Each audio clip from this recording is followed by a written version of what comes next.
Hello friends, welcome back to my channel Commerce Sudhi. Today topic is LAC approach. LAC approach क्या है? Language across the curriculum. Curriculum क्या है? Course of study. Language, Hindi language, English language. So language across the curriculum. ये क्या चीज है? Basically जो है हमारे जो करिकुलम है उसके अंदर 3 लैंग्वेज पे फोकस किया गया है. उस करिकुलम में ये बताया गया है जब भी बच्चा स्कूल से पास आउट होके निकलेगा तो उसको 3 लैंग्वेज का आना बहुत जरूरी है. वो लैंग्वेज कोई भी हो सकती है, अपने स्टेट के हिसाब से अलग अलग हो सकती है. So language is important cross the curriculum. Okay, important होती है लैंग्वेज क्योंकि इस एलएसी अप्रोच को जानने से पहले हमें ये जानना जरूरी है कि लैंग्वेज क्या है और लैंग्वेज इंपॉर्टेंट क्यों है. जब भी आप अपने व्यूज, आइडियाज, थॉट्स को एक्सप्रेस करते हो तो उसके लिए कोई प्लेटफॉर्म का होना जरूरी है या कोई टूल का होना जरूरी है. तो वो टूल कौन सा होगा? लैंग्वेज होगा. अगर आप फ्लुएंसी लेके आते हो किसी भी एक लैंग्वेज के अंदर, मीन्स हिंदी में या इंग्लिश में, तो आप अपना क्या कर पाते हो? कम्युनिकेट कर पाते हो. तो कम्युनिकेशन, बातचीत करने के ढंग को क्या कहेंगे? कम्युनिकेशन कहेंगे. तो एक दूसरे से जो बातचीत कर रहे हैं वो क्या हुआ? कम्युनिकेशन हुआ.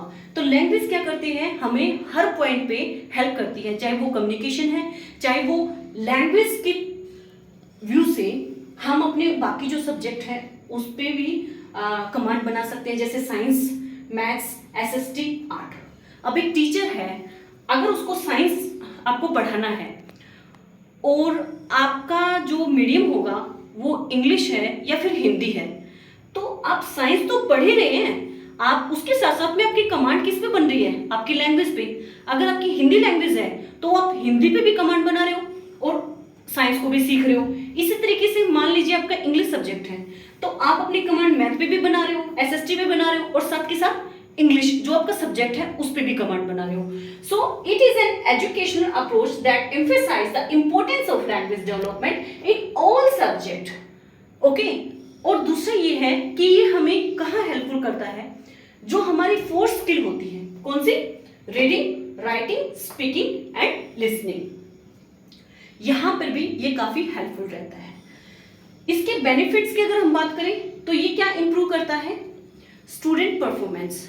अगर कोई बच्चा किसी लैंग्वेज में अपने सब्जेक्ट के साथ में डील कर पा रहा है, अपनी व्यूज, थॉट्स, इंफॉर्मेशन को शेयर कर पा रहा है, वो लिसनिंग भी सीख रहा है, वो रीडिंग भी सीख रहा है, लिसनिंग भी, स्पीकिंग भी, राइटिंग भी, सब चीजें सीख रहा है, तो वो इंप्रूव कर पा रहा है ना अपने परफॉर्मेंस को और एक ब्रिज बनाता है. कैसे? Home and school. जब वो बच्चा इंग्लिश सीख रहा है तो वो घर पे भी अपने सेंटेंसेस का यूज करेगा, वर्ड्स का यूज करेगा और स्कूल में भी करेगा. तो वो एक ब्रिज हो गया दोनों के बीच में, होम एंड स्कूल के बीच में.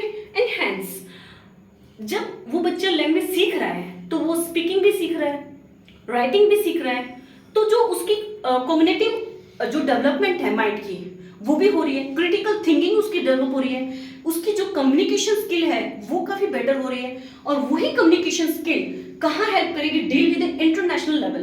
इंटरनेशनल लेवल पे वो कैसे डील करेगी? एक लैंग्वेज इंटरनेशनल लेवल पर कैसे डील कर सकती है?